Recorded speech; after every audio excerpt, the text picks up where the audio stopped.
നിങ്ങളിപ്പോൾ കാണാൻ പോകുന്നത്.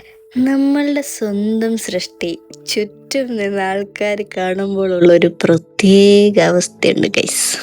അതനുഭവിച്ച് തന്നെ അറിയും.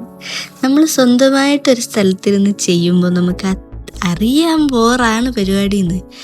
പക്ഷെ അത് നേരിട്ടൊരാൾ കാണുന്നത് കൂടെ കാണുമ്പോൾ ഉള്ള ഒരവസ്ഥ, അയ്യോ, ചങ്ക് തകർന്നു പോകും. അതാണ് നിങ്ങളിപ്പോൾ കണ്ടുകൊണ്ടിരിക്കുന്നത്. ചുറ്റും എൻ്റെ ഒച്ചയാണ്.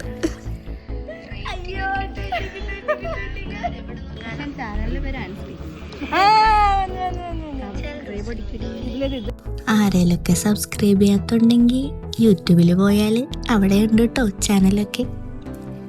അങ്ങനെ എല്ലാവരും പിടിച്ച് സബ്സ്ക്രൈബ് ചെയ്യിപ്പിച്ചു. അത് കഴിഞ്ഞ് ഞങ്ങൾ പതിയെ ഭക്ഷണം കഴിക്കാൻ വേണ്ടി പോയി. ഇത്രയും നേരം സംസാരം മാത്രമാണ് നടന്നത്, അകത്തേക്കൊന്നും ഇട്ടില്ലായിരുന്നു. അങ്ങനെ കുറേ നാൾക്ക് ശേഷമുള്ള ഈ ഒരു നടപ്പ് അതൊരു പ്രത്യേക ഫീലായിരുന്നു കേട്ടോ. അതായത് നമ്മൾ വേറൊരു ലോകത്തേക്ക് പോകും. അത്രയും ദിവസം ഇങ്ങനെ ഉള്ളിലുള്ള ഫ്രസ്ട്രേഷനും സ്ട്രെസ്സും സ്ട്രെയിനും എല്ലാം അങ്ങോട്ട് പോയിട്ട് കുറച്ച് സമയം നമ്മൾ ഫ്രണ്ട്സ് എന്ന് പറഞ്ഞാലേ നമുക്കൊരു പ്രത്യേക വികാരമാണ്. ഞങ്ങളൊരു ചിക്കൻ നൂഡിൽസും ചിക്കൻ ഫ്രൈഡ് റൈസൊക്കെയാണ് ഓർഡർ ചെയ്തത്. കാണാനുള്ള ഭംഗിയൊക്കെ ഉള്ളൂ. അതിനുശേഷം റൂമിലെത്തിയിട്ട് നമ്മൾ ചെറിയൊരു കല കൂടെ പഠിച്ചു. നമ്മുടെ ദിവ്യക്കൊച്ചാട്ട പഠിപ്പിച്ചത്. അങ്ങനെ ഇന്നത്തെ ദിവസം കഴിഞ്ഞു. ഇനി അടുത്ത ദിവസം കാണാം guys. Bye. Thank you for watching.